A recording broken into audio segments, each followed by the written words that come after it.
Capítulo 17. O cativeiro. Esdras. O retorno. Os Targums. O Talmud. De Moisés a Salomão, o primeiro templo. O templo social durou 4 séculos. De Salomão ao cativeiro de Judá, o segundo templo, o templo de pedra, durou mais ou menos o mesmo tempo. Deve-se notar que o último rei de Judá foi chamado Matanias, e que o César babilônico, que, antes de oprimi-lo, o havia entronizado sob o nome de Zedequias, desejava chamar de volta a realeza judaica ao papel do antigo Sédec de Salém. Estes últimos, de fato, no Império de Cã, não eram apenas justiciadores locais, mas litigantes imperiais dos Kusha da Índia. Mas o Império arbitrário, marcado por Moisés sob o nome de Nimerod, não poderia de forma alguma substituir o Enapire arbitral, que ele caracteriza sob o nome de Ku. Ele poderia tentar arrancar sua sucessão dele pela força e astúcia, mas em vão. O mal desperta o mal e, assim, se opõe ao ponto de aniquilação, e essa lei cosmogônica evoca ou institui uma parte do que os gregos chamavam de nerpesis e do que chamamos de destino. O bem desperta o bem e se sintoniza com a plenitude da vida contida em todo o universo, com a perfeição do espírito puro do qual tudo emana, e essa lei constitui uma parte do que os gregos chamavam de Minerva, inteligência, e do que chamamos de providência. Um assassino internacional, o Império Babilônico se atingiu atacando. De cada ferida infligida à providência e à sua lei no estado social terreno veio o que os gregos chamavam de fúrias, Eumênides, isto é, o choque de retorno dos males que se opunham. A queda de tal cesarismo sob a espada foi apenas uma questão de anos de antecedência. Pérsia, Macedônia e Roma deveriam se levantar e se matar sucessivamente em busca dessa quimera materialista, o restabelecimento de um rei de reis por uma política separada da moralidade universal. Ai dos vencedores em tal tentativa, e tal é o grito dos experimentos registrados neste grande laboratório que é chamado de história da humanidade. Pois tal vitória é apenas aparente e tem como consequência imediata a derrota germinativa da fraternidade, que é assim sobrecarregada pela instituição cesariana da loucura, iniquidade e ruína. Felizes os vencidos nesta luta do mal contra o bem, da política contra a lei orgânica das sociedades. Neste momento, quero apenas os judeus como testemunhas. Libertados de seu território, de sua capital, de sua vida política, de seu corpo nacional, eles se recuperaram sua vida social, sua alma étnica, sua tradição orgânica.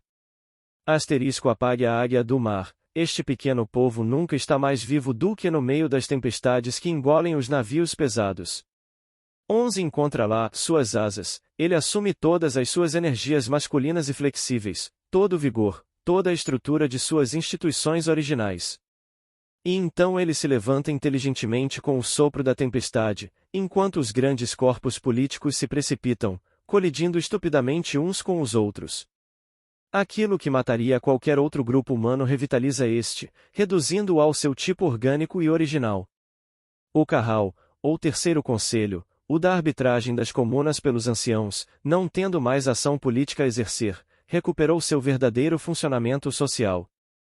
Tudo foi dito, escrito e publicado contra esta instituição, contra a solidariedade judaica da qual ela é o órgão. Dos ministros do cesarismo babilônico a Cícero, do apelo contra Verres, aos livros franceses do Chevalier des Monciaux, aos livros russos de Brafra, que passaram do talmudismo ao protestantismo, as acusações, atualizadas de acordo com os tempos, repetiram as mesmas antífonas. Imposto sobre kosher, direitos locais de Assak e Meropié, berem ou maldição contra dissidentes válidos de comuna para comuna, este é o tema de Brafra, e não é novo. Quanto a mim, provo suficientemente em minhas obras minha devoção absoluta à verdade universal para me importar muito pouco com aquelas brigas familiares em Bravna, de opressores, quando o julgamento dos judeus começa pelos defensores de governos ou cultos políticos. Quem se atreve a culpar os antigos celtas por terem tido as instituições arbitrais que ainda podem ser encontradas, escritas ou vivas, das leis de Brel às leis de Manu, da Irlanda a Gevlan? Quem acha ruim que a Inglaterra tenha preservado em casa essa sábia organização de franquias locais e a solidariedade de seus membros fora do país, enquanto o continente europeu, governado pelo nefodismo, perdeu graças a isso não apenas esses mesmos órgãos da vida local, de Aragão a Novgorod, mas até mesmo o senso de associação fora do Estado? Se agrada aos homens deixarem-se reduzir a uma locomoção de homens sem pernas, isso é motivo para apedrejar aqueles que perseveram em preservar suas pernas? Não é, portanto, uma coroa de louros que a ciência social deve colocar na testa das comunas judaicas, mesmo que isso signifique que a política possa pensar o que quiser. Enquanto o Terceiro Concílio se reconstituía sobre suas sólidas bases, a intelectualidade judaica se reconstruía, para o bem ou para o mal, em contato com as universidades e bibliotecas da Babilônia e das outras cidades de Caldeia. É por isso que Esdras, um escriba clerical, reorganizou uma assembleia de 70 estudiosos. Durante esse tempo também, atravessando todas as escadas da iniciação caldeia, Daniel subiu ao pontificado supremo, não apenas dos judeus, mas de todo o sacerdócio assírio. Ananias, Misael e Azarias seguiram o mesmo caminho, sem subir tão alto, e todos os quatro receberam no santuário de Caldeia os seguintes nomes de iniciação: Baltassar, Sidrach, Misaque, Abdenago. Daniel também foi nomeado chanceler do império, e seus 3 companheiros de iniciação estavam encarregados de outras tantas províncias babilônicas. É no próprio Daniel, capitão V7, que descobrimos que ele foi elevado ao pontificado do Cartumim, do Aixafim, dos Mecasfins, do Quesadiras, ou seja, que ele alcançou, por exame, ao cume da hierarquia quádrupla de ciências e diplomas universitários. Mas, embora ainda forte, esta universidade estava em pleno declínio. Depois de Nabucodonosor, Daniel manteve sua posição sob Evil-Merodach, sob Nergalessar, sob Baltassar, e depois sob Dário, o MCDC, quando Babilônia foi conquistado, e ele era um membro do triunvirato ministerial que governou as 120 satrapias do Império, Yibid, capitão YL, V1 a 3.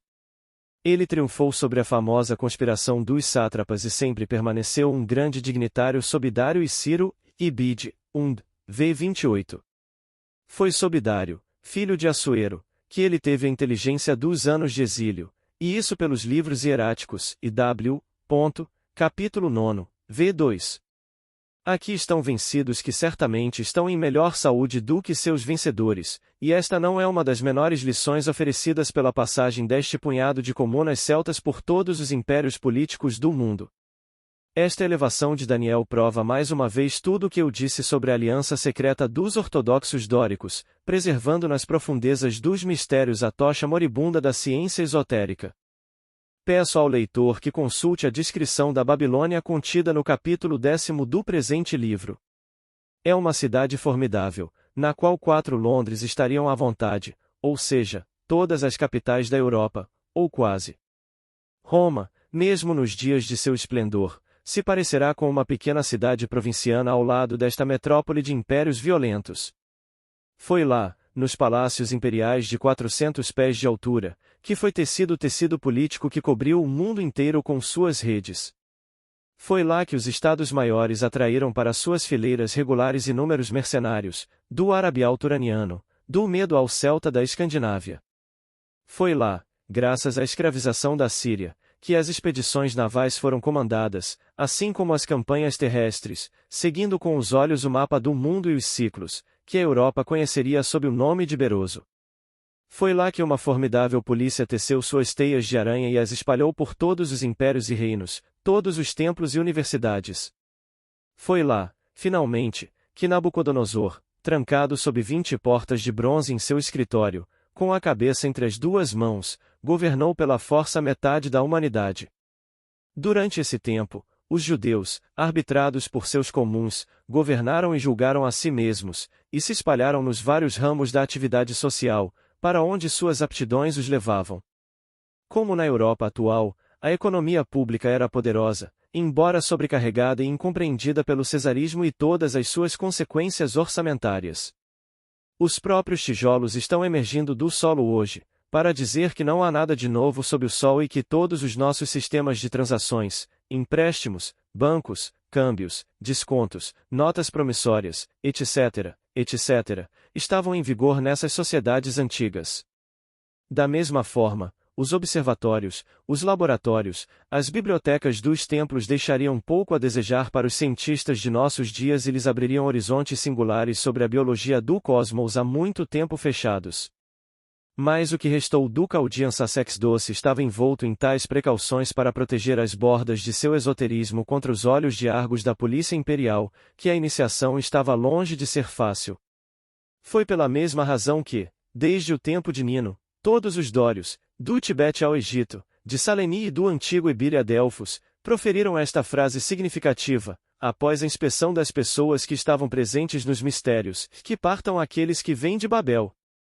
Esta frase é encontrada em Delfos e Eleusis, Iecas, Ec este, de Beloi, que é traduzido incorretamente como traseiro para os Jufanes. Porque eles são profanos. Isso deve ser dito. Deixemos Daniel entre seus livros e seus instrumentos de astronomia, física e química, na grande torre do observatório. Deixemos que seus companheiros iniciadores subam com Esdras e seus 69 estudiosos os degraus do imenso templo de Bel, onde os antigos caldeus tinham seus Ifastitul. Sigamos, do ponto de vista das ciências sociais, esse punhado de judeus afogados como um pouco de sal no mar, através dos milhões de homens que zumbem e batem com suas ondas esses bulevares, esses cais, essas pontes, essas praças e esses jardins públicos, e esse enorme recinto duplo, o Nivit Bel e o Irgol Bel, dual, de onde as facções e os curiosos ouvem o estrondo de carruagens e cavalos, e observe os rios humanos entrarem e saírem por uma centena de portões, que são abertos, com música. À frente, por regimentos de cavalaria e infantaria. Em poucos anos, a sábia organização das comunidades hebraicas restituiu-lhes toda a força social que os povos governados política e administrativamente inevitavelmente perdem. Impotente para manobrar por conta própria até mesmo um estado minúsculo como a Judéia, essa velha organização comunalista é admirável quando opera através das engrenagens mecânicas dos grandes impérios que a engolem. Graças à sua iniciativa em uma inércia geral, está acordado, quando todos estão dormindo, quer, quando ninguém sabe querer, pode, quando o poder atinge tudo com impotência, começar com ele. Ele joga maravilhosamente com esses grandes instrumentos políticos, que não pode construir, mas cuja manivela é familiar para ele há quase 10.000 anos hoje. Com noções elementares, mais claras, poucas ideias, mais práticas, uma excelente educação infantil, uma educação primária, mas o objetivo é desenvolver a espontaneidade. A comuna judaica sobe facilmente nas cabeças desses colossos imperiais, como um índio ou um jet de pernas finas em um pesado elefante Jetlon. A montanha viva não sente esse peso infinitesimal, mas é como se animada por ele. O mostre, ao contrário, neste contato, como no de uma mente de outra esfera, torna-se mais leve, e suas molas tornam-se mais flexíveis, menos brutalmente esticadas. Todas as necessidades da grande besta administrativa são adivinhadas, acariciadas, saciadas até o ponto de plenitude e explosão. O orçamento, as finanças, as obras públicas, toda a economia finalmente centralizada pelo cesarismo, mergulha no coração da poupança universal, que de repente se abre como que por milagre e se deixa esvaziar como que por mágica. Todos os arredores das transações, todos os seus dutos, todo o seu sistema intestinal, todas as suas saídas desajeitadamente comprimidas pela energia central, são limpos, lubrificados, drenados de cima para baixo, e tudo o que estava latente é extraído, e sob esse fertilizante, a civilização difusa assume um incrível surto e floração. Todas as necessidades, misturadas com todas as coisas supérfluas, boas ou mais, são levadas a se manifestar, a subir e a se multiplicar em todas as direções, como uma massa trabalhada, como um mosto preparado, onde a presença de um fermento conduz o trem bacanal da fermentação. Parece que, com pressa de acabar com isso, esses estados comidos por vermes estão apenas esperando que os judeus entrem em liquidação. Eles chegaram? O presente é uma casa de leilões, todo o passado está em leilão, Abraão e Isaque compram. Jacob amarra o martelo do leiloeiro como um cetro e, além disso, os vendedores ficam felizes. Aliviados de sua arqueologia, esses impérios pesados marcham por algum tempo de maneira alegre, apesar do anel de ferro do cesarismo que tem em seus narizes. Os judeus operam, onde quer que vão, como o que é chamado na física de corrente de indução. Eles galvanizam sociedades desgastadas em seus princípios sociais. E isso não ocorre apenas nas entranhas da grande besta política, mas até mesmo no que resta de seu cérebro. Da economia ao pensamento público, a corrente diferencial quebra um pouco aquele tédio letinante que surge em toda parte da uniformidade, ou, o que equivale à mesma coisa, do oficialismo e do oficialismo. Um certo liberalismo se mistura como um cachimbo com as cantatas do servilismo geral, e Babilônia, como outras cidades, ainda ouve falar de lei comum e igualdade perante a lei. Por sua mera presença, os judeus, engolidos por sociedades humanas deprimidas pela arbitrariedade, são úteis à multidão oprimida. Sua iniciativa inquieta de alguma forma abala a inércia das classes médias, e Prudhomme, acabando seguindo o exemplo, não para mais até que ele seja o governo, o Nimrod. Não tendo configurado a máquina e não a governando, os judeus não podem ser responsáveis quando ela estoura ou enlouquece. Também é uma sorte para ela que eles estejam lá, satisfazendo necessidades estrangeiras que eles não criaram, colocando sua inteligência a serviço do estupor, de sua. Jacob amarra o martelo do leiloeiro como um cetro e, além disso, os vendedores ficam felizes. Aliviados de sua arqueologia, esses impérios pesados marcham por algum tempo de maneira alegre, apesar do anel de ferro do cesarismo que tem em seus narizes. Os judeus operam, onde quer que vão, como o que é chamado na física de corrente de indução. Eles galvanizam sociedades desgastadas em seus princípios sociais. E isso não ocorre apenas nas entranhas da grande besta política, mas até mesmo no que resta de seu cérebro. Da economia ao pensamento público, a corrente diferencial quebra um pouco aquele tédio letinante que surge em toda parte da uniformidade, ou, o que equivale à mesma coisa, do oficialismo e do oficialismo.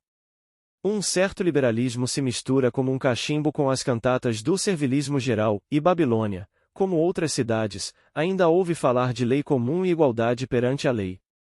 Por sua mera presença, os judeus, engolidos por sociedades humanas deprimidas pela arbitrariedade, são úteis à multidão oprimida. Sua iniciativa inquieta de alguma forma abala a inércia das classes médias, e Prudhomme, acabando seguindo o exemplo, não para mais até que ele seja o governo, o Nimrod. Não tendo configurado a máquina e não a governando, os judeus não podem ser responsáveis quando ela estoura ou enlouquece. Também é uma sorte para ela que eles estejam lá, satisfazendo necessidades estrangeiras que eles não criaram, colocando sua inteligência a serviço do estupor, de sua associação com as ordens de uma dissociação, suas virtudes domésticas à disposição dos vícios de uma desorganização social.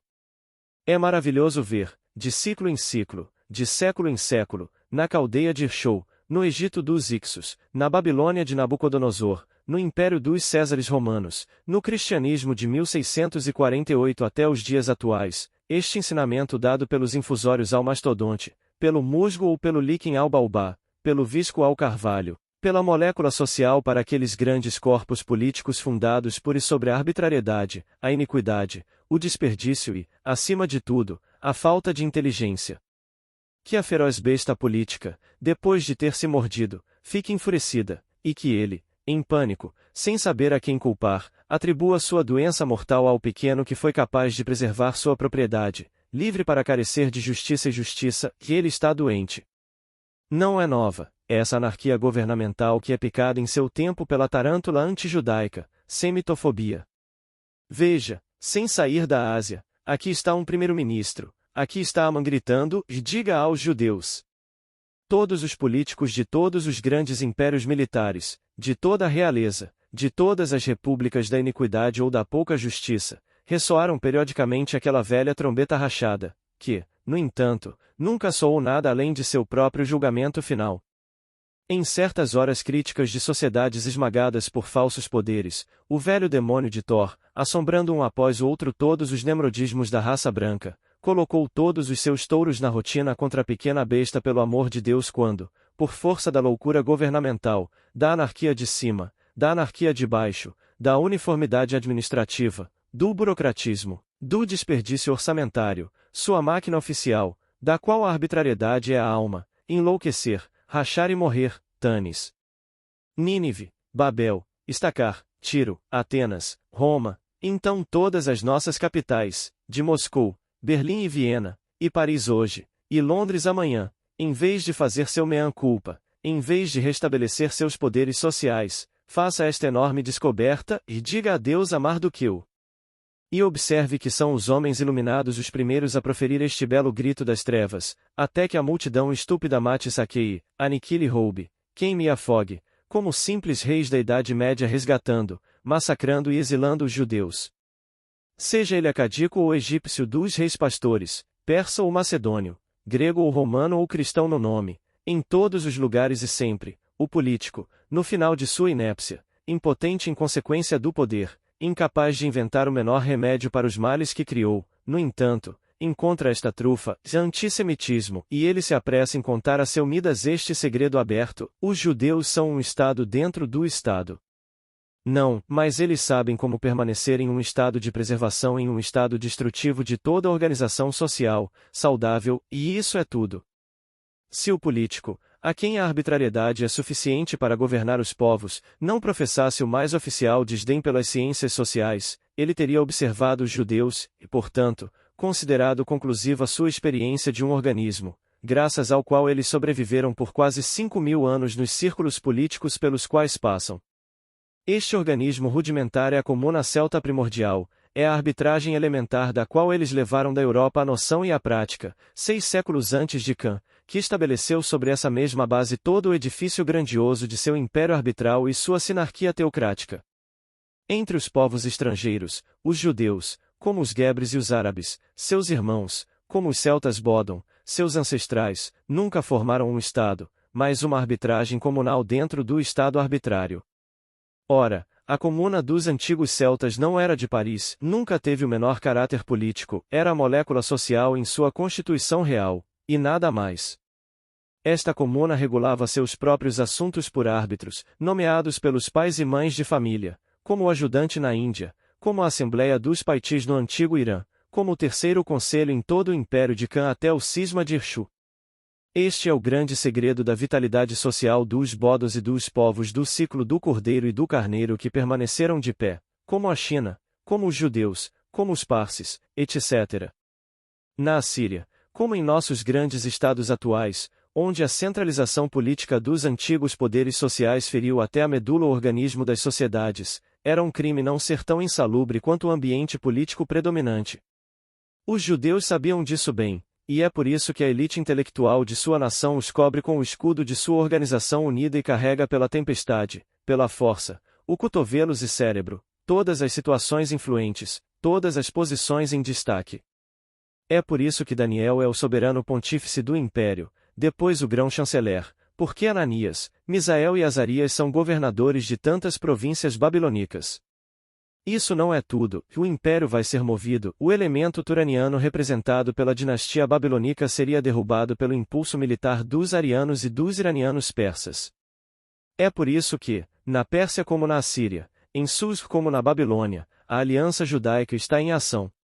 Porque, em Susa, Atash e Larbona estão ligados ao palácio, porque Neemias, membro do Conselho de Deus, futuro pontífice de Jerusalém, é copeiro, grande mestre da casa do rei, porque, lutando com Amã, o velho Mardoqueu logo será vice-rei, porque, em sua terra flor de beleza, Esther, a doce isca soberana, um dia se tornará a imperatriz Atossa.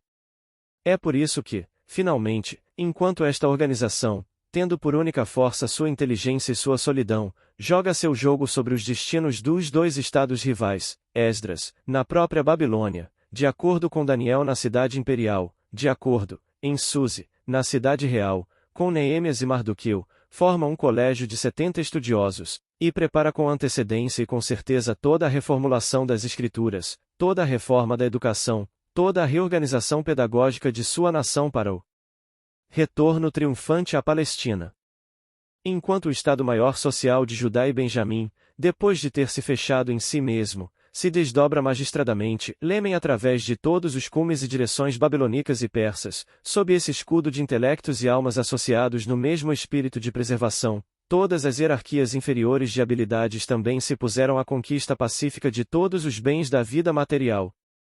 As massas encontram-se, como no passado, fenícios e temporácicos, e onde quer que uma comuna judaica se agite, sua poderosa iniciativa cria ao mesmo tempo uma espécie de bolsa de valores e junta comercial, uma bolsa de valores, um mercado, um empório em uma palavra, que empresta aos negócios a força de sua iniciativa e sua solidariedade. Então, Como agora, essas armas legítimas asseguravam a vitória, que, em qualquer ordem, nunca é obtida senão a este preço e a atividade, união. A alta finança, na Babilônia como no Antigo Egito, como na caldeia dos Abranídeos, encontrou seus mestres nesses judeus, humilhados no dia anterior, liadores do dia seguinte. Se este livro não visasse a teoria do governo geral do mundo, eu teria mostrado, através das bibliotecas de tijolos, a vitória retumbante desses vencidos sobre seus conquistadores, e provaria, mais uma vez, a força social desses remanescentes de uma sinarquia primitiva em sociedades que eram então aparentemente todo-poderosas, mas completamente desorganizadas por seus governos. Mas não tenho incenso para queimar diante dos triunfantes do ouro, por mais legais que sejam seus triunfos, e não pouparei a verdade à anarquia econômica mais do que a sua causa, a anarquia política. Registro aqui a legítima vingança de um punhado de homens espoliados pelo cesarismo de seu território e subsistência nacional, e enfatizo o ensinamento de alta moralidade que emerge dele, do ponto de vista do controle que as ciências sociais têm o dever de exercer sobre o empirismo político. A unidade da lei e da fé é o coração das sociedades teocráticas, mesmo quando são demasiado baixas, tal é a fonte de sua vitalidade indomável, tal é o segredo de seu poder sobre seus membros e da solidariedade indissolúvel destes últimos, quando, mesmo depois de ter se perdido nas aventuras da política, a autoridade magistencial recupera alguma consciência de sua força orgânica e de seu dever social. Foi o que aconteceu durante o cativeiro. É por isso que, quanto mais os judeus são perseguidos, mais eles serão transformados nesta alma de Ie, que não é muito brilhante, mas tanto mais resistente quanto mais é atormentada. Haveria apenas uma maneira de tirá-los de sua reserva diferencial, com a própria adesão de seus corpos docentes, e isso seria organizar a sinarquia, aplicar às sociedades deprimidas pelo poder o padrão dórico dos Abramidas e Moisés, a medida social comum, nacional e internacional, fora da qual não há nenhum tipo de garantia de sabedoria. De justiça e economia universais, não apenas para os judeus, mas para qualquer pessoa nesta terra. Mas, sem deixar o cativeiro, entre em qualquer família judaica deste tempo, e veja como as sociedades teocráticas, lembradas, ainda que momentaneamente, a sinarquia pelos ensinamentos do infortúnio, recuperam suas virtudes, suas tradições, o assentimento dos pequeninos à disciplina que os protege, o respeito pela autoridade magistencial que os dirige. Sua submissão ao poder dos árbitros que os julgam de acordo com a justiça, que é inseparável para eles da religião. Fiel ao seu culto, que é ao mesmo tempo sua escola, seu tribunal, a mãe está toda em sua ninhada neste solo hostil e neste ninho tremendo contra todos os ventos tempestuosos das paixões dominadoras. Vive com concentração singular, a mente e a alma constantemente alertas, o olho e o ouvido sempre atentos, imprimindo assim nas gerações judaicas o avismo de uma vitalidade móvel e calculista, ativa e reflexiva ao mesmo tempo. Ela sabe que a espontaneidade intelectual e moral, comandada pelo poder do cálculo e da circunspecção, ela sabe que a iniciativa ponderada, a vontade flexível e forte, a perseverança resignada e indomável são as únicas armas que garantirão a seus filhos uma chance de vitória neste terreno desigual que a cerca. Ela sabe que a autoridade majestática do culto reserva para a criança que se tornou adolescente uma instrução viva, uma educação militante, e que, tomando o lugar de sua maternidade e continuando-a, ela nunca abandonará essa jovem alma, uma vez reconhecida como válida.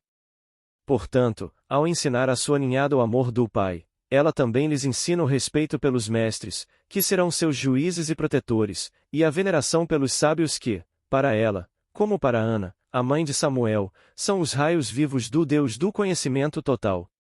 Por sua vez, o pai volta para casa, de seu campo diurno para o empório da cidade e, tudo em sua casa piedosa e cl-se, ele prega pelo exemplo economia, aikti, know-how, labuta incessante, resignação, esforço perseverante, que a cada dia renova, e que nada desencoraja.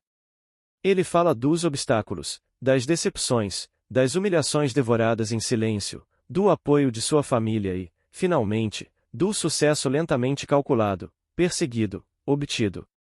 No sábado, o castiçal de 7 braços é aceso, a casa é adornada para um banquete divino, ela vai receber o Rei do Reino Eterno, está cheio de luzes, canções, orações e o Deus vivo, santo glorificado nessas vidas humildes, transforma a morada dos vencidos e cativos em um santuário iluminado por puro triunfo moral, e onde a verdadeira liberdade abre asas indescritíveis para o mais alto céu.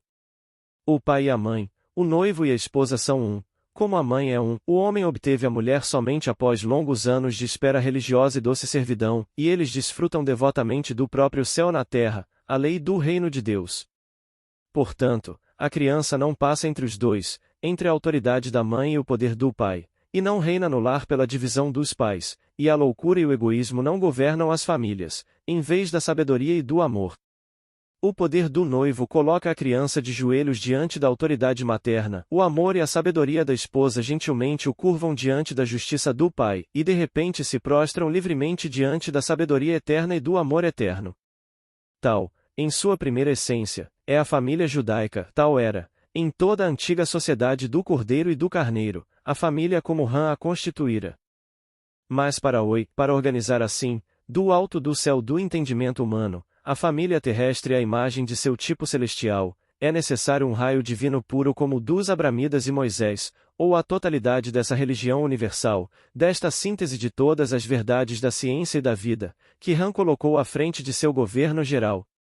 Todos os cultos da terra são apenas as divisões políticas deste feixe de luz, e o objetivo supremo da sabedoria e da ciência é reagrupar seus raios, como corpos de ensino, na mesma autoridade de luz, no mesmo sol iluminando a vida orgânica e a vida de relação de todas as sociedades. Ora, se piedosamente rebaixa seu mosaicismo esotérico, o judaísmo, para seu infortúnio, desde a absorção dos antigos poderes sociais pelo poder político, perdeu completamente de vista esse objetivo universal e nem sequer suspeita mais dele. Essa mesma família judaica, ainda poderosa graças ao débil raio religioso que a ilumina, se dissolverá novamente assim que a pressão do infortúnio não estiver mais presente para chamar os corpos docentes ao espírito velado da autoridade antiquária. Todo organismo social é um corpo espiritual, pertencente à ordem inteligível e, consequentemente, às ciências divinas peculiares a essa ordem. Em vão materialismo, seja seu ídolo próprio material, mármore ou madeira entalhada, metal fundido. Figuras ou letras de um livro, mesmo que seja uma Bíblia, ele quer subir à altura de uma autoridade real. Não tendo mais, com a ciência esotérica, a força de um espírito, nem a eficácia da vida, ele não é mais capaz de autorizar, subordinar, controlar o poder político e, mesmo do seio de um culto, ele próprio se torna esse poder. E de cima para baixo, tudo sente sua impotência, desde o Estado até a mais baixa das famílias, e, pela multiplicação das seitas, a anarquia desce e dissocia, mesmo na última das lareiras, o último canto do céu das ideias e sentimentos divorciados dos princípios universais, que os orientam e iluminam. Em breve veremos o caráter principal da obra de Esdras, que de outra forma é tão útil, veremos então os judeus, com seu território e seu templo de pedra mais uma vez seu centro político e puramente clerical, retomarem seus erros anárquicos, a família, esse molde de caráter, desviar-se novamente como poder impotente, seitas, formalismos, partidos, fanatismos, depois guerras civis, a abrir novamente a porta para a invasão, ao governo geral da força, à morte nacional e ao terrível ensino do infortúnio. Que esta desgraça, que dura há mais de 20 séculos, contribua para tornar atentos às minhas missões os judeus mais inteligentes. Eles têm apenas um objetivo, que é demonstrar que, tanto para as sociedades humanas quanto para os indivíduos, não há nenhum bem particular que seja garantido à parte do bem geral de todo o estado social terreno. É, portanto, da correção da lei deste último pela sabedoria e pela ciência que dependem a salvação e a felicidade de todas as nações e raças, sejam elas quais forem. E nessa recuperação, nenhuma é superior a nenhuma outra, exceto pelo esforço que faz com toda a sua inteligência e de todo o coração por todos os outros. Mas não vamos antecipar. O histrião coroado, Nabucodonosor, desempenhou seu papel brutal nesta cena insípida do governo geral da força, e morreu, tendo inutilmente fatigado todas as sociedades vizinhas e esgotado as suas até a medula dos ossos. Que a essência eterna de toda a vida, que devolve a cada alma o que recebeu dela, lhe dê mais paz do que deu em seu tempo. Eles, Evil Merodach, veio por sua vez para representar a comédia impotente de seu poder político, depois foi Nergalassar, depois Baltassar. Entremos no salão de banquetes imperial, e aqui está o imperador em festa, lombando do rei da Pérsia, que neste momento está sitiando a Babilônia. Ao sol de 1000 tochas, no brilho do ouro e das pedras preciosas, no brilho dos dentes brancos, olhares escudeiros, o centro adorado pelas mulheres e nobres de sua corte e pelos embaixadores de todo o mundo, este homem todo-poderoso deste mundo se inclina sob o peso de sua impotência. Ele tem uma nostalgia assustadora do poder sem controle, e ele é sombrio, e ele está entediado até a morte, desprezando a humanidade que se curva a seus pés, e não se considerando andar de cabeça para baixo dessa maneira. Desatento ao barulho das orquestras, seu em sé está na tiela, e talvez inveje o destino do último dos pastores comendo seu pão preto livremente. Ele nem sequer ouve seus desesperados ajudantes de campo, que vêm das torres espancadas pelas máquinas de cerco. 11 Já nem sabe como encorajar com seu exemplo e sua gratidão essa devoção militar, tanto mais admirável em todos os tempos, quanto os governos, que ele serve e cobre com seu heroísmo e sua vida, merecem menos. Baltassar é um homem civilizado enervado, ele não acredita mais no mal, ele não acredita no bem, ele se censura com o nimrodismo e não abdica, não tendo a fé ou o gênio necessários, não apenas para trazer de volta o império arbitral do Kusha, mas até mesmo para defender seu império arbitrário. Daniel o avisou, e ele vagamente lhe prometeu algo, do qual ele não se lembra mais. De repente, o mestre do mundo empalideceu, ele se levanta, perplexo, suas mãos soltam sua taça de ouro, e um suor frio o inunda, e ele treme em todos os seus membros, e ele cai para trás, seus olhos pregados diante dele. Ali, nesta parede, das profundezas de templos distantes, a magia sagrada faz aparecer uma mão fluídica sem corpo. Ele sobe e desce, traçando com o dedo indicador, em caracteres antigos, 3 hierogramas misteriosos, relacionando o trinitarianismo de Ram, a lei da unidade harmônica do estado social terreno e de cada sociedade particular e Mané. Tessel. Fares. Tal era, de fato, o grito simbólico de todas as sociedades dissociadas umas das outras e dentro de si, número, peso, medir. O que, na ideologia antiga, significava um retorno ao antigo sistema universal e ciência, justiça, economia. Então, enquanto o carneiro batia nas fortificações de sua metrópole, Baltassar, em pânico, mandou chamar Daniel, e ele implora-e, sem dúvida, promete permitir que a autoridade da educação universal seja restabelecida acima do governo geral do mundo, mas irá tarde. Cada hora da noite é marcada por tantos desastres. É o Nivitbel que as brechas pelas quais passam os exércitos de Dário, o Medo, e Ciro, é toda uma seção do Ingombel que desmorona, e o invasor se aproxima, esmagando um após o outro sob seus golpes os regimentos babilônicos e toda a guarda imperial. O brilho das fogueiras faz com que as tochas da sala do trono empalideçam. Um lampejo de coragem joga Baltazar em uma adaga, e o cetro de ferro do nimrodismo muda de mãos e pessoas ao mesmo tempo, mas não de impotência final. O resto do Istoire é conhecido demais para não descê-lo com grandes golpes de asas. Quanto mais os tempos retrocederam do tempo presente, mais me esforcei para iluminá-los com uma luz intensa, porque é nesta antiguidade remota que devemos procurar os princípios do governo geral do mundo, primeiro no bem, enquanto a autoridade da sabedoria e da ciência o presidiu, e depois no mal, quando a paixão do poder pisoteou e desmembrou essa autoridade. A partir desses princípios, as consequências precipitam sua trajetória até nós com o rigor geométrico de uma bala de canhão. O mundo inteiro está sofrendo e sofrerá cada vez mais com essas consequências desastrosas da ruptura da velha sinarquia universal.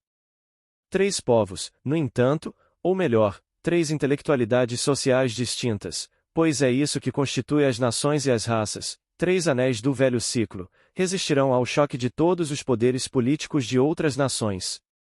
Em primeiro lugar, era a Índia bramânica, protegida contra qualquer fusão com seus conquistadores pela reforma de Krishna. Em seguida, será a China de Fo3, onde, apesar de suas tentativas, o poder permanecerá até hoje sujeito à autoridade da educação, que subordinará todos os invasores a si mesma. Será, então, não a Judéia, mas os judeus, e é por isso. Como Judéia, como nação política, perecerão golpeadas por seu sacrilégio contra a lei orgânica, do reino de Deus na raça humana, que consistia em virar as costas ao programa universal de Moisés e aos Dorianizai dos Abramides, aliando-se ao poder cesaía, nascido do cisma de Irshou e conhecido na antiga linguagem dos templos como as filhas da mulher. É por isso que eles perderão sua existência política, mas, ao mesmo tempo, recorrendo à sua antiga constituição social, eles permanecerão indissolúveis, como são os Gebra na Ásia. Se essas ensinanças não são decisivas, devemos nos desesperar de qualquer possibilidade de arrancar a história de seu papel de cortesã do sucesso político e de elevá-la ao de musa da ciência social e religiosa. Vamos dar uma olhada rápida nas fortunas do cesarismo universal, cujo apoio é doravante o Pérsia, enquanto esperava pela Grécia de Alexandre e pela Roma de Júlio César. Item opondo-se ao mal, a Grécia está neste momento eriçada de municípios políticos, mesmo que isso signifique perecer depois, para resistir ao direito de conquista desta monarquia igualmente política. A monarquia persa assumiu inteiramente o curso dos negócios do rei dos reis da Babilônia e iniciou a campanha pelo nobre motivo de exigir tributo em todos os lugares. Foram os primeiros lídios que pagaram, esmagados pelos braços de Ciro, em 548.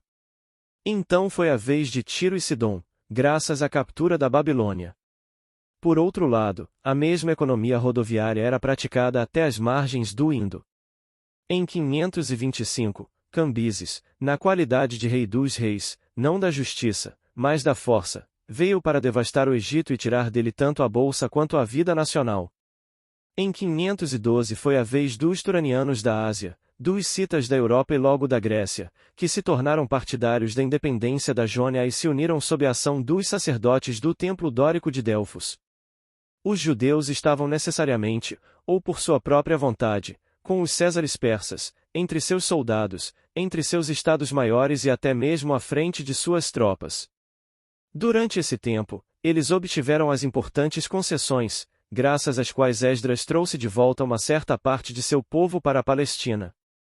Além disso, todos os esforços da política judaica tenderam, por mais de meio século, a garantir para si esse ponto de apoio, como antes dos Aesars de Niuivik da Babilônia tão pouco arbitral quanto seu predecessor turaniano de Babel, o novo império pseudo-iraniano de Susi teve, no entanto, na própria Pérsia, que contar com um partido clerical que oferece muita semelhança com o de Jerusalém, e cujo intelectualite doravante terá uma influência singular sobre o da Judéia, e anjos e messianismo. O último Zoroastro acabará de resumir em breviários abreviados os restos dos antigos livros sagrados do primeiro chefe da ordem de mesmo nome, fragmentos cujo esoterismo era tão pouco compreendido naquela época quanto o dos escritos de Moisés.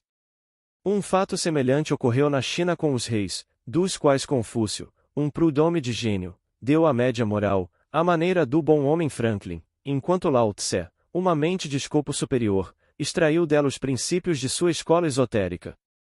Na Pérsia, foi o poder que presidiu a liquidação das teologias anteriores, mas apenas, é claro, para limpar seus caminhos políticos. Quanto ao resto, ele não o dispensou pior do que o clero, a quem ele havia rebaixado por tanto tempo. Assim como Dário, filho de Estapes, fez uso do último Zoroastro para varrer o melhor que pôde a compreensão obliterada de seus funcionários clericais ou universitários, Artaxerxes fez uso da elite dos estudiosos judeus para reduzir seu culto ao mínimo de eficácia social universal e ao máximo de obediência local às suas visões políticas.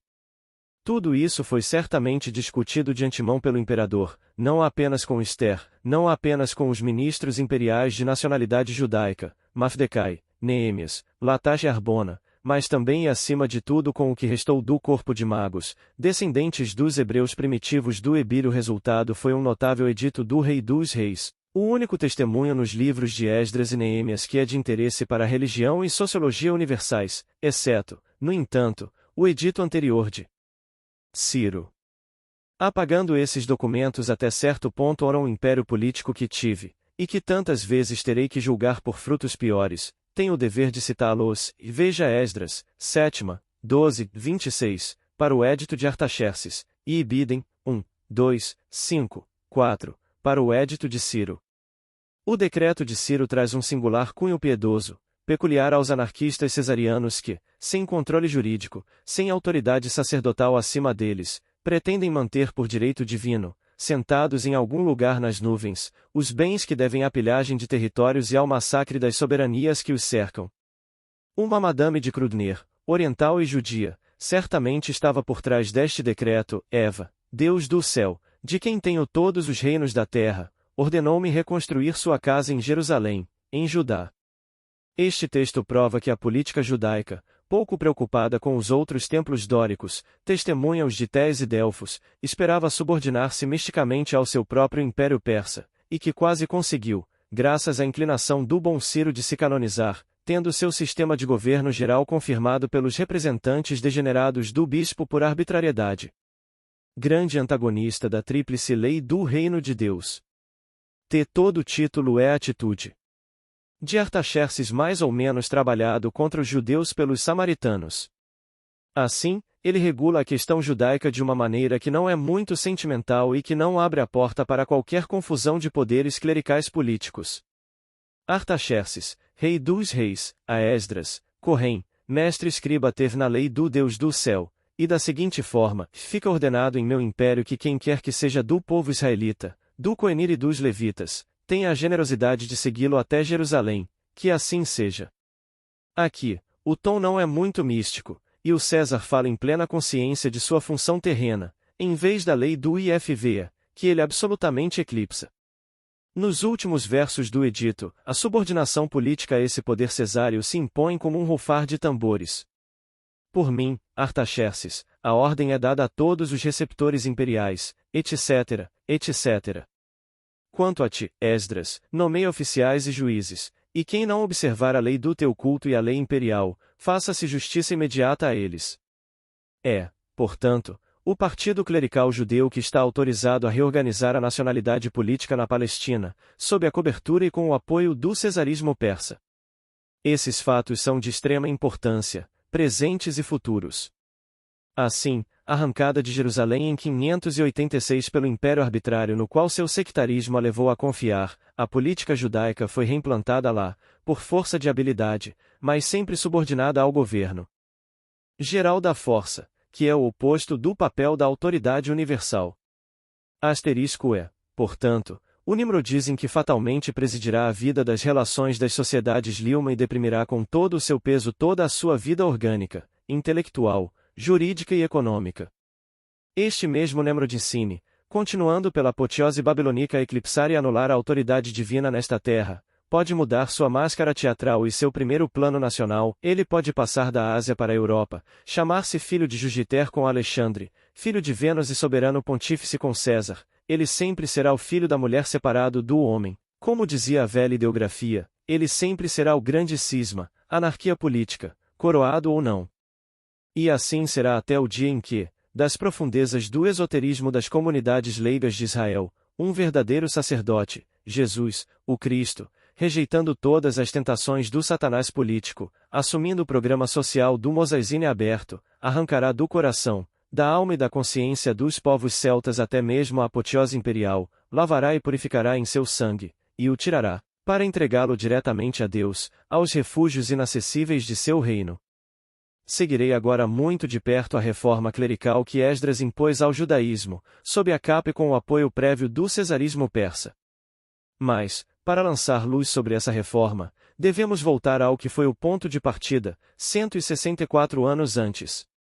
Relatei acima que naquela época um livro da lei dado por Moisés havia sido encontrado por acaso, isto é, um texto análogo, não aos dos judeus desde Esdras, mas aos de samaritanos de Nablus. Desta descoberta resultou uma certa reforma religiosa e pedagógica, marcada por um caráter puramente primário. Este é o verdadeiro ponto de partida do trabalho de Cedras, e não o deixaremos sem tirar as consequências certas.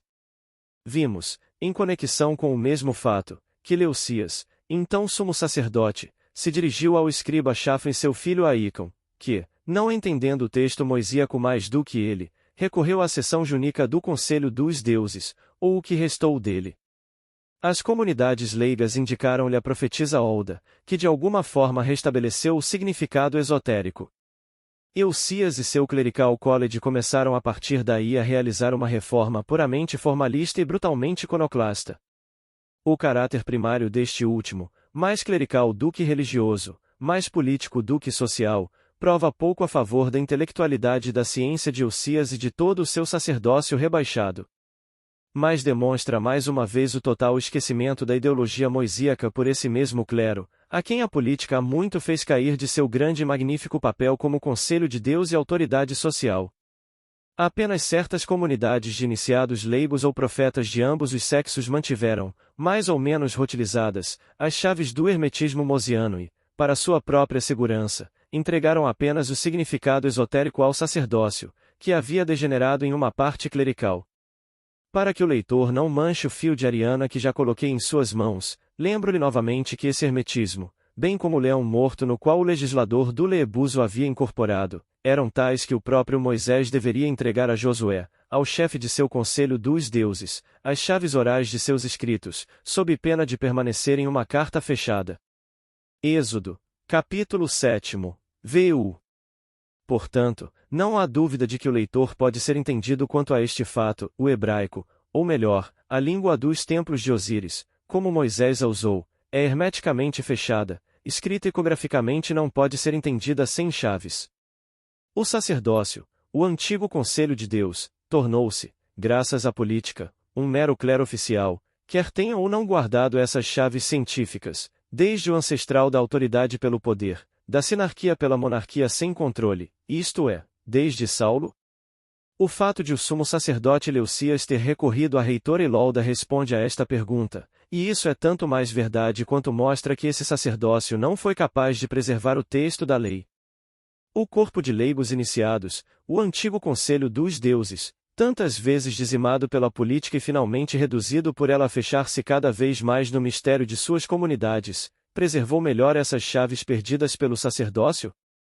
O fato de que a profetisa Louda ajude Leucias a desvendar o significado esotérico da lei, e a basear sua reforma disciplinar e primária nessa restauração, responde sim, até certo ponto. Até certo ponto, porque havia muitas comunidades laicais.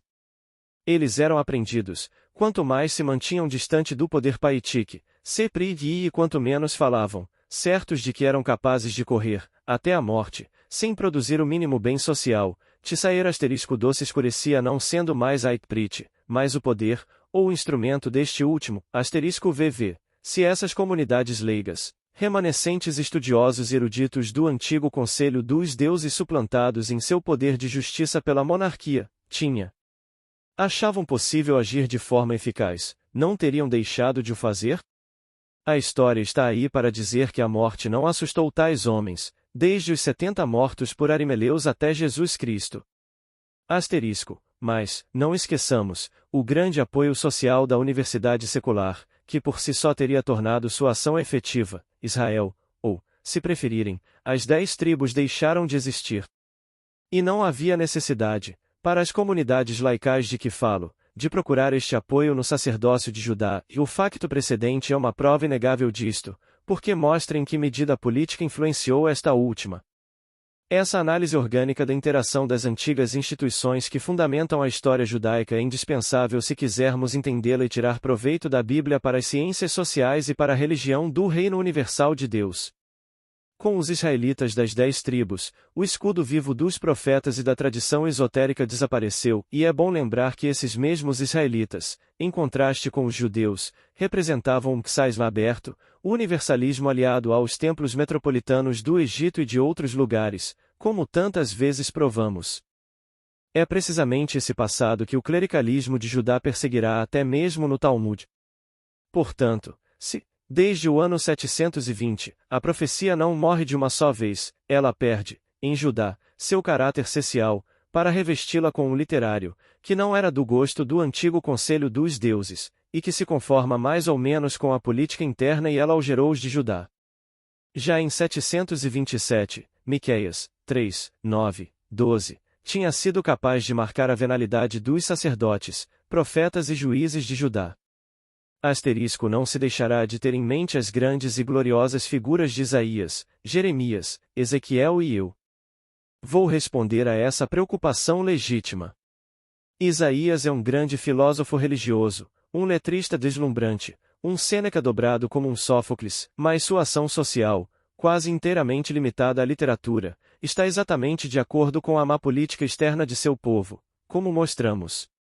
Agora, se essa política era absolutamente desprovida de princípios de moralidade universal, também carecia de intelectualidade universalmente motivada, no que diz respeito às condições do reino de Deus na terra naquela época, como testemunham as profecias contra a aliança com o Egito, capítulo 28 a Xixi.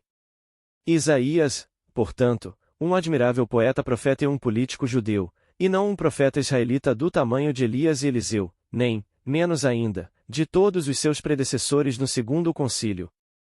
Jeremias é um Cohen judeu, ou pelo menos filho de um clérigo, e ele está assim conectado com o partido clerical da tribo de Benjamim, que está incluído no de Judá.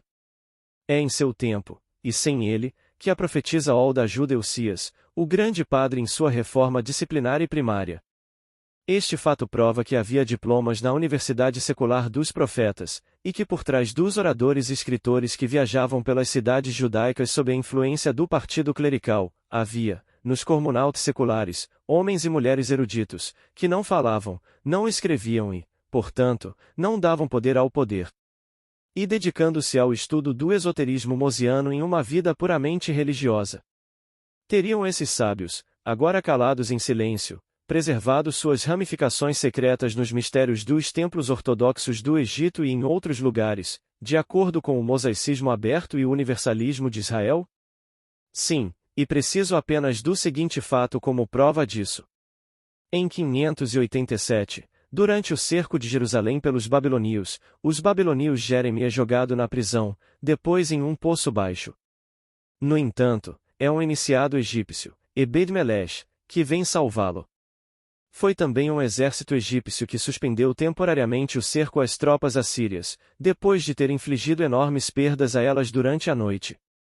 Jeremias pertence ao partido clerical de Judá e pregou a submissão ao cesarismo babilônico, mas sua entrega a Vrance por Ebed-Melech prova, no entanto, que, se a política judaica esqueceu, a religião da Aliança Universal dos Ortodoxos, outrora querida a Israel e suas 10 tribos, não o era menos para os egípcios que haviam passado pela provação da sarça ardente, asterisco aqui, para lançar luz sobre o futuro. Devo perguntar e resolver outra questão às comunidades dos povos leigos, as únicas guardiãs. Doravante do esoterismo mosiano e do alto eles estavam ligados à das Nações Unidas e do Reino Unido? Sem recorrer a outras provas, se examinarmos a Bíblia de Judá, ela formalmente não responde a esta pergunta, e esta, em vários períodos, dos quais citarei apenas 3, é a de Moisés e seu primeiro templo, a de Salomão ou o segundo templo e, finalmente, a da ruína deste segundo templo, o político, que é, se você quiser, o primeiro templo de pedra. Na época do Êxodo e do templo social, quero como prova da existência de comunidades israelitas, não só fora de Judá, mas fora do Império do Deserto, todos os etíopes tendo como seu metropolita o sogro e o mestre de Moisés, o Raguel Jetro, sem falar nos egípcios ortodoxos que permaneceram no próprio Egito. No tempo de Salomão, uma vez que a sinarquia mosiana havia sido esquecida em Judá, quero como prova do mesmo fato apenas a reconstituição desta última em outra parte da antiga Etiópia, sob os auspícios da rainha de Sabá, senhora do mesmo Salomão. Finalmente, no tempo do cativeiro, só me faltará como prova do mesmo fato, para não mencionar Israel, que estava espalhado aos 4 ventos desde o ano 720, a emigração, em 586, de várias comunidades judaicas, que haviam deixado Mitipá e se refugiado no Egito, o antigo asilo dos profetas de Israel. Essas dispersões de comunidades estão longe de parar por aí, pois um grande número, não apenas de Israel, mas de judeus, permanecerá, mesmo após o cativeiro, na Assíria, na Pérsia, nas Índias e na própria Europa, onde, de acordo com a fortuna marítima dos fenícios, eles se estenderão até a Espanha e até os fenícios. Mas os 3 textos bíblicos precedentes são suficientes para estabelecer Blir Secte a tradição esotérica, guardiã do programa social de Moisés, tinha fiéis leigos, mais intimamente unidos às metrópoles do Velho Mundo do que a política sectária do clericalismo judaico, fruto de uma intelectualidade excessivamente rebaixada, poderia levar a supor. Este fato não é menos importante para os israelitas do que para os cristãos. Para os israelitas, e com esta palavra quero dizer para os judeus que são verdadeiramente mosíacos, e não apenas esdrênicos e talmudistas, e uma vez que este fato é a garantia da possível preservação do significado esotérico dos 50 capítulos de Moisés, e uma vez que, ao mesmo tempo, testemunha que, das comunidades de que falo, aos essênios e aos terapêuticos, destes últimos aos cabalistas, e, através deles, aos templários e à maçonaria primitiva, o programa social da epopeia do Sinai não deixou de ter, sob o barrete do estudioso, sob o brasão de armas do cavaleiro, sob a dalmática dos antigos Rosacruzes, guardiões leais e sólidos. Para os cristãos, uma vez que o terismo de Moisés é a fonte pura do int e a promessa de sua adoração, e, consequentemente, o programa social trinitário de sua fé divina 11 não é indívida. Preparado e calculado com certeza até seu 30º ano, mas onde? No único templo de Jerusalém, guardião clerical da letra morta. Ele mesmo responde que tais templos são reconstruídos em 3 dias. Não estava lá, e era nessas mesmas comunidades esotéricas, os restos do antigo conselho dos deuses, os últimos asilos abertos a todos os santuários do Cordeiro e do Carneiro, que guardavam aquele evangelho do reino que trouxe os magos a Belém e pregou Jesus, como pode ser visto em São Mateus. São Mateus, capitão 4. V 23, e Jesus percorria toda a Galiléia, ensinando nas sinagogas, pregando o evangelho do reino. Voltemos agora a Esdras, a quem temos certeza de ver agora em plena luz. Ele pertence a uma dessas comunidades leigas? Não, mas para o partido clerical de Judá, do qual ele é o primeiro político. Ele é um mestre escriba, como Artaxerxes diz em seu edito, ele é um sacerdote, filho de Seraia. Embora ele seja um doutor da lei, se ele entende e ainda escreve, como língua morta, o hebraico fonético, extremamente alterado e duvidoso, que o próprio Daniel escreveu muito mal, pela única razão de ser sacerdote, sabemos sem dúvida que ele não é mais nada além do guardião da letra morta. Portanto, não nos deixemos enganar, e a grande sinagoga e seus 70, incluindo Esdras, não tem nada do antigo conselho dos deuses, nem do conselho de Deus. Não é mais um poder social, mas um poder político, esta grande assembleia de escribas e pedagogos-chave, funcionários e juízes do cesarismo persa. Preciso apenas como prova disso a extinção absoluta do profetismo, exceto Malaquias, do terceiro templo, ou, se preferir, do segundo templo de pedra. Esta assembleia não é um concílio de Deus, pois certos SJ-narboles da ciência esotérica estarão absolutamente ausentes no sacerdócio daquele momento em diante, não apenas nos poderes sociais e em sua distinção tão profundamente acentuada por Moisés, mas também nas próprias coisas do templo, Jurim e Tumim, Shequima, presença real na nuvem, fogo sagrado perpétuo, etc. etc. Além disso, o pontífice Neemias, ministro de Artaxerxes, veio a Jerusalém de 444 a 432 apenas como governador imperial, e não como sumo sacerdote, e apressou-se, depois de ter reparado a desordem local da melhor maneira que pôde, a retornar ao seu posto de ministro. É nisso que consistia a reforma pedagógica e primária de Esdras. Ele mudou os caracteres primitivos de Moisés pelos dos sacerdotes caldeus com a notação assíria, que constitui a primeira missa. Ele confundiu autoridade religiosa e direção política, poder jurídico e civil, em uma única assembleia chamada Grande Sinagoga, um tanto análoga aos concílios cristãos, a partir do momento em que a teologia foi acoplada ao direito canônico e ao direito secular. Como sempre acontece, quando a intelectualidade é reduzida, o peso e o despotismo do formalismo aumentam. Moisés só exigia a leitura da lei diante do povo a cada 7 anos, tanto que, para ele, a religião era antes, toda soiale. Esdras o matava a cada 7 dias e acrescentava o dos livros dos profetas, sob o nome de Taftarota. A leitura do texto foi chamada de Micra, a tradução do significado esotérico, como a profetisa Olda havia indicado mais de um século antes, foi chamada de Targum, e é lá que devemos procurar a fonte dos Targuns escritos. Essas traduções, que a princípio eram orais, foram feitas no idioma popular, aramaim. Originalmente, Mar Sutra, Sam. 21b, a lei foi dada a Israel na escrita hebria e na língua sagrada, foi dado, no tempo de Esdras, na escrita Ashurita e na língua aramaica. Todos os decretos e comunicações do Império Persa foram endereçados nesta língua aos judeus, cujo país fazia parte da satrapia assíria. Durante as guerras sírias, os oráculos foram recebidos pelos sumos sacerdotes Joanã e Sirac, o Justo, no Santo dos Santos, em aramaico. Em suma, o texto moisíaco, cada vez menos compreendido em sua ideologia, se afasta cada vez mais da vida intelectual do templo, que é substituída pela pedagogia primária instituída por Esdras. No entanto, a preservação do texto, embora transcrita em novos caracteres, é assegurada, tanto entre os judeus quanto entre os samaritanos, e isso é suficiente para o propósito subsequente e universal de Moisés. Mas, no que diz respeito ao clericalismo judaico, a partir deste momento, mais do que nunca, não é o espírito de Moisés que reina, mas o daqueles teólogos escolásticos, despertados pelas universidades babilônicas, mais singularmente sobrecarregados pela poeira da decadência destas últimas no lugar do egípcio moisíaco. Sei que um certo hebraico fonético e cursivo será cultivado no templo, e Misana, Boraitot e Meshilta, Sifri, Cifra, Antigo Midrashim, etc. Mas o próprio fonético distanciou esse hebraico cada vez mais do gênio ideográfico de Moisés, quer os Cohen afetassem a falá-lo, quer se esforçassem para escrevê-lo. Tal é, até hoje, a rotina em que o pensamento judaico se arrasta e se perde, uma continuação da escolástica babilônica, da casuística clerical de Esdras, por meio de uma literatura murcha, sem seiva, sem originalidade e sem gênio próprio, com raríssimas exceções. Mesmo Gaim, em seu trabalho tão meritório do ponto de vista da erudição e da quantidade de esforço despendido por ele em sua nova tradução da Bíblia, resulta apenas em um trabalho absolutamente estéril do ponto de vista do espírito mosíaco, esotérico, que sozinho poderia e pode reconciliar esta mesma Bíblia com a ciência e religião integrais da raça humana.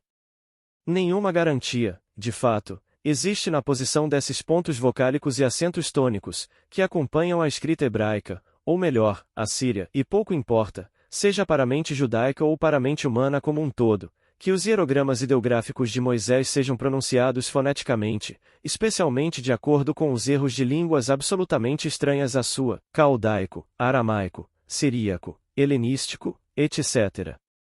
De que adianta bater nos flancos e suar para dizer e escrever Mardechai em vez de Mardecai, Lerushalayim em vez de Jerusalém, Irmiahu em vez de Jeremias, Jeshaiahu em vez de Isaías, etc. O menor grão de painço faria o negócio de Moisés e de Israel como um todo. Da mesma forma, uma das grandes causas da estagnação da intelectualidade europeia reside no sectarismo histórico das universidades, que começam seu ensino na Grécia, e em sua mania escolástica de fazer as infelizes crianças escreverem latim e grego, em vez de fazê-las entender seu gênio e pensamentos. Da mesma forma, também, as universidades clericais judaicas têm pisoteado o local desde Esdras, sem avançar no cumprimento intelectual e social de sua promessa. É Jesus e o cristianismo que caminham por eles, apesar da liderança clerical e universitária. Devo fazer aqui para as obras dos concílios judaicos o que fiz anteriormente para as dos samaritanos, e dar uma breve história deles. Originalmente, os soferim, ou políticos clericais da grande sinagoga de Esdras, haviam decretado que os targuns, ou traduções, não deveriam ser escritos. Por algum tempo, a tradição e a explicação referidas como targuns foram feitas por membros de boa vontade, sob certas regras, que são encontradas aqui e ali, e Misnameg, Sofer, Shi, 1, Maimon. Iushi. Tefil, 12, Orak. Gá, 145,1, 2. Mas logo os assalariados tomaram o lugar dos voluntários e gozaram apenas de um respeito medíocre. Nenhuma bênção, dizia-se, poderia resultar de lê-los, uma vez que por isso eles ganham dinheiro no sábado. Eles chegaram ao ponto de impor silêncio a eles publicamente, com pouca reverência. É melhor ouvir a escória dos Gs, isto é, dos pregadores ou darshanim, do que o canto dos, isto é, as leituras dos Meturgemanim e Midr. Có, 7, 5. 17. Ouve-se os darshanim que falam em voz baixa, e não se ouve os gritos dos Meturgema, Nink. Gritar como loucos. Hashtag o primeiro, de fato, substituído mais tarde por Shashon, o presidente da academia, sussurrou o texto mosiano no ouvido do segundo, que então gritou a tradução e interpretação para toda a multidão, levantando e descendo suas vozes como em nossas salmodias. Além disso, é fácil entender que esse trabalho de intérprete deve ter acabado sendo insuportável, mesmo com um salário. Foi sobre ele que toda a responsabilidade foi colocada, tanto no que diz respeito à bigorna quanto ao martelo, tanto no que diz respeito à multidão quanto aos Darshanim ou aos Shashani. Os augúrios do texto moisíaco, não compreendendo mais seu significado esotérico, fizeram com que esses pobres diabos, muitas vezes em farrapos, caíssem nos vícios de uma tradução, que eles mesmos teriam ficado muito constrangidos em melhorar diante do público, e este, sempre pouco generoso, não deixou de mostrar sua falta de consideração por esses infelizes bodes expiatórios. O Talmud, Kid. 49, mostra em que dilema inextricável o infeliz homem que interpretou a lei civil estrangulado. Quem traduz um versículo palavra por palavra é mentiroso, e quem acrescenta uma única palavra a ele é blasfemador. Era, portanto, necessário ter uma necessidade premente de ganhar 2 magros selas no sábado para ficar com uma corda em volta do pescoço. Asterisco é por isso que eles resolveram acabar com isso, colocando no papel todo o corpo da lei transmitida oralmente de Esdras, e que devemos ter cuidado para não confundir com a transmissão oral das comunidades leigas de que falei. E que é apenas e conhecido apenas parcialmente sob o nome de Cabala. O ensino e a interpretação das escrituras entrelaçados nos Targums são chamados de Daras. A desordem da literatura casuística e escolástica, que, desde o retorno do exílio, substituiu a poderosa inteligência dos profetas e continuou a se multiplicar após a destruição do terceiro templo, por 10 séculos, é geralmente entendida sob o nome de Midrash, comentário. As 2 estradas principais desta floresta de papel são chamadas Alachasha, o fascínio ou regra de caminhada, Agadá, o boato ou a lenda. É sob este último capítulo que as comunidades esotéricas deixaram transparecer um pouco de sua ciência, Kabbalah, Shemata. As primeiras coleções da Alachá são uma mistura inextricável de direito civil e canônico, de política nacional e metodismo individual, de leis divinas e humanas, emaranhadas e ramificadas em detalhes infinitos. Este trabalho, que aliás é interessante consultar em boa hora, pontos de vista, evoca os nomes famosos de Hillel, Akiba e Simon, B. Gamaliel. Mas a escrita de Bnali é devida a Juda Anassi em 220 DC, forma Misná, de Shana, aprender, e seus suplementos são conhecidos como Toseftas e Boraitas. Anterior em substância, mais tarde como escrito, são os 3 livros seguintes, Sifra ou Torat Koanim, explicação de Levítico, Sifri, explicação de Números e Deuteronômio, Meshilta, parte do Êxodo.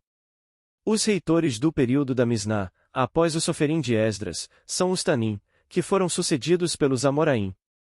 As controvérsias e desenvolvimentos da Misná por este último formam a Guemará, ou o complemento, que teve 2 redações, a da Palestina ou Jerusalém, em meados do século IV, e a da Babilônia, no século V depois de Cristo. A Misná e a Guemará juntas são conhecidas como o Talmud, a continuação e conclusão da reforma primária de Esdras. Em suma, o Talmud é uma enciclopédia primária da vida intelectual, jurídica e econômica dos judeus, uma vez que eles não tinham mais um conselho de Deus, nem um conselho dos deuses. É o compêndio do esforço que sua pedagogia política, semiclerical e semisecular fez para ter sucesso as 2 principais direções nacionais que acabo de nomear, este trabalho, no qual o prud'homme judeu se esforçou para compensar a ausência dos antigos sacerdas maiorias o nomeiam definitivamente no poder político. Eles fizeram assim o trabalho da terceira classe social e, no entanto, governaram inteligências e fatos, usurpando as prerrogativas das 2 primeiras classes desaparecidas, mas sem substituir seu duplo valor especial. Além disso, a partir do ano 500 a.C., essa foi a tendência geral. Esse personagem pseudo-republicano parece liberal, mas, na realidade, leva ao pior dos despotismos e o das oligarquias políticas. Digo, na pior das hipóteses, despotismos, porque os erros e falhas de tal liderança não têm recurso nem apelo a uma autoridade real, cuja memória ela defende. O único árbitro supremo, portanto, permaneceu o nimrodismo persa, macedônio, romano e bizantino, e então sua continuação no governo geral da cristandade de todo o mundo. Além disso, é necessário levar em conta a dificuldade das circunstâncias e o embaraço das sinagogas, os dois primeiros concílios não existindo mais, e o braço secular do Império Persa não permitindo a reconstituição de um verdadeiro conselho dos deuses, recorrendo às comunidades leigas. Nenhuma paixão entra em minhas obras, e aplico às direções judaicas a medida social comum, o garanhão dórico dos Abramis e Moisés, graças ao qual pode e deve ser determinado com certeza o direito ao Evangelho organizacional de qualquer sociedade. Resta apenas um ponto importante a ser indicado, o que diz respeito ao embaraço das sinagogas e do Talmud sobre o assunto da interpretação do texto de Moisés. De Esdras em diante, em vez do tríplice aspecto do hermetismo mosiano de que falei, as escolas clericais admiram quatro que provam a incerteza em que caíram. Daí a famosa palavra persa. Paraíso, escrito sem vogais, PRDS, chave para o ensino das sinagogas, que não deve ser confundido com as chaves primitivas transmitidas por Moisés a Josué e por este último ao conselho leigo dos deuses. Dos quatro métodos designados por essas quatro letras, o único que interessa aqui é o último caracterizado por RS, Sod, o segredo, o mistério. Essa ciência secreta tinha muito poucos seguidores, pela boa razão de que as comunidades seculares exigiam garantias muito grandes para abrir seus arcanos. Além disso, o que o Talmud relata sobre isso dá menos o pensamento dessas comunidades leigas do que o boato da sinagoga sobre esse assunto. A cabala escrita virá dessa corrente, pouco a pouco, toda a palavra paraíso será aplicada apenas a ela, incluindo a criação e a carruagem.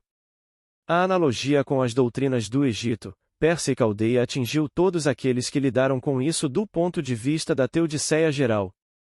Acrescentarei aqui apenas uma palavra sobre este assunto, e é que, nas escolas gnósticas, a famosa palavra paraíso, indicando a ciência secreta, era identificada com o Cristo glorioso, com o esotérico judaico-cristão. Temos agora para ver rapidamente como o Talmud ganhou seu direito de cidadania nas universidades europeias. Mas, primeiro, é bom apreciar este livro e indicar sua utilidade sob muitos pontos de vista. A teologia comparada dos judaico-cristãos, dos muçulmanos e dos parsis não pode dispensar o recurso a ela. Encontrará nele um eco muito confuso, mas ainda assim muito valioso, das civilizações egípcia e especialmente assíria, persa, ciro-fenícia e greco-latina.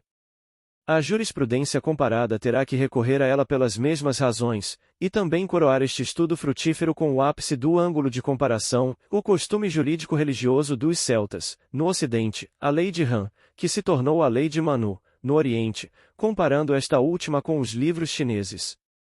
A filologia comparada não encontrará menos nada a extrair do Talmud, do ponto de vista das línguas fonéticas, que emergiram do cisma de Irshou, e misturam seus ramos das ruínas do Império Babilônico com os de seu sucessor romano-bizantino.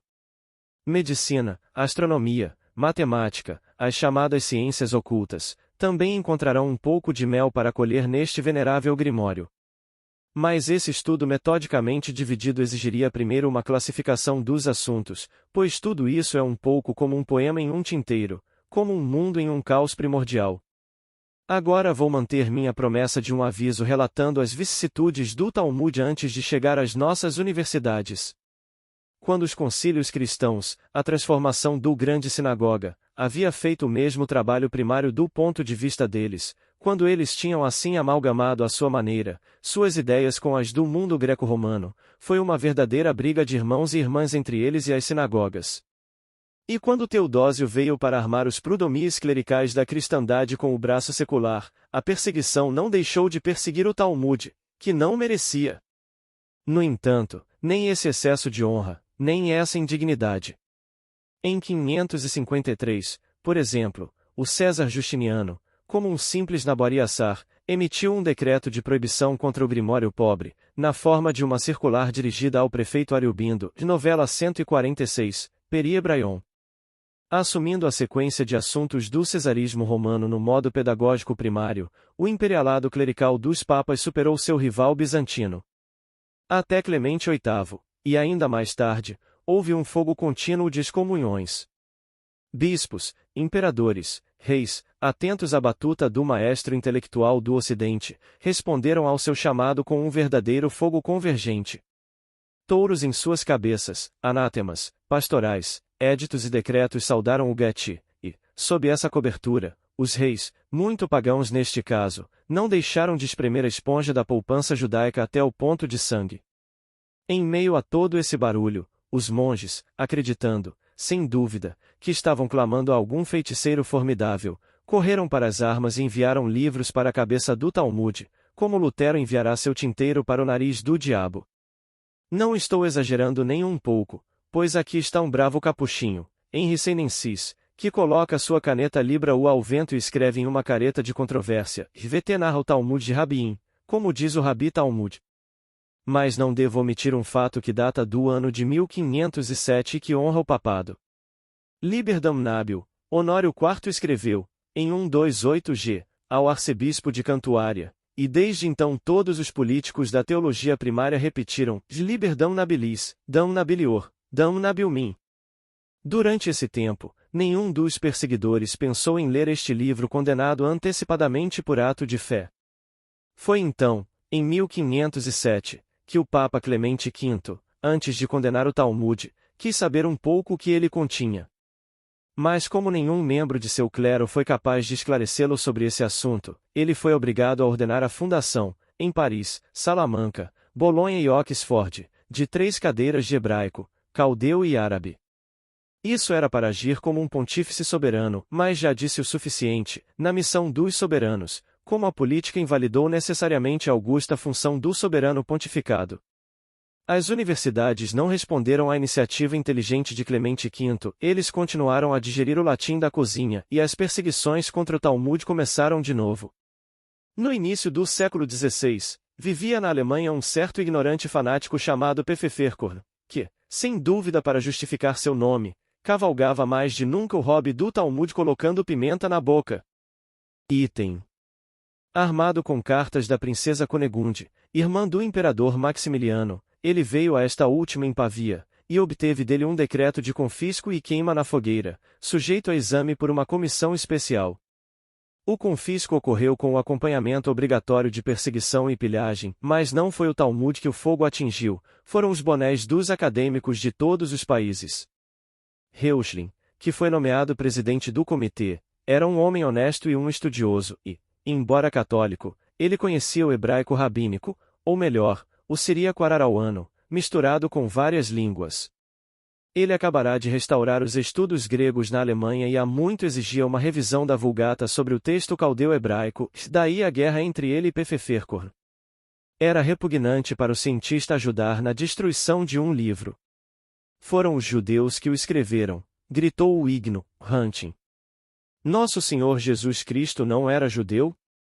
Você queima os evangelhos, respondeu o médico. Por que queimar essa memória dos pais de nosso Salvador? Queimar. Sempre queimando. Isso é tudo que você tem em seus lábios. É o argumento de um bêbado. Bachanten argumenta que a mentiu ao valente Reulin não deixou de ser tratado como judeu por todas as corujas do mundo, mas ele não permite nenhum não foi menos severo na leitura e tradução do Taurald, antes de escrevê-lo. Ser condenado ao fogo. Sua conclusão foi a de Clemente V, e ele pediu ao imperador que fundasse cadeiras de Talmud, 2 para cada universidade. Seu relacionamento com Maximiliano é curioso. O imperador era um grande amante da alquimia, e não faz muito tempo que as medalhas de ouro cunhadas em memória de certos experimentos ainda eram preservadas em Viena. Suponha, senhor, que eu viesse pedir a vossa majestade que entregasse os livros herméticos à fogueira, o que você diria a um búfalo e a um asno desse calibre? Isso era o que se chama na esgrima de Forenha, que a boa-fé do imperador se declarou tocada. Mas o pobre Reuchlin amontoou sobre sua cabeça todas as brasas das quais salvou o Talmud. De uma ponta a outra da Europa, professores e alunos foram movidos, e houve uma confusão universal de bonés de teólogos e tinteiros furiosos. Todas as universidades do continente além de Manclic colocaram sua pena ao vento, para salvar, não o Capitólio ou o Vaticano, mas a boa e velha teologia primária e política, aquela por trás a qual Jacques Mollet havia dito quando morreu, beala simplicitas e feliz simplicidade e assim, a guerra dos talmudistas cristãos contra o Talmud judaico assumiu as proporções épicas de um púlpito colossal. Remover este púlpito do Getty, queimar este Talmud, tal era o grito de guerra dos cruzados do ferro e do tinteiro. 57 universidades, com a Faculdade de Teologia da Sorbonne à frente, pronunciaram sua famosa condenação contra Liuchin.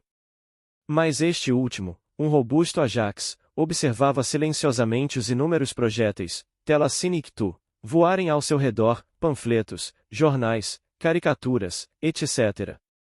Enquanto isso, Lutero jogou seu casaco sobre os moinhos e blocos enfarinhados de Sanssouci, e uma equipe rude veio ficar ao lado de Reuchlin e Duque Ulrich de Württemberg, eleitor Frederico da Saxonia, Ulrich de Utrecht, Franz de Sickingen, Erasmus de Roterdã, então um exército inteiro, os humanitários, os convidados de Palazatinê, os cavaleiros do Espírito Santo.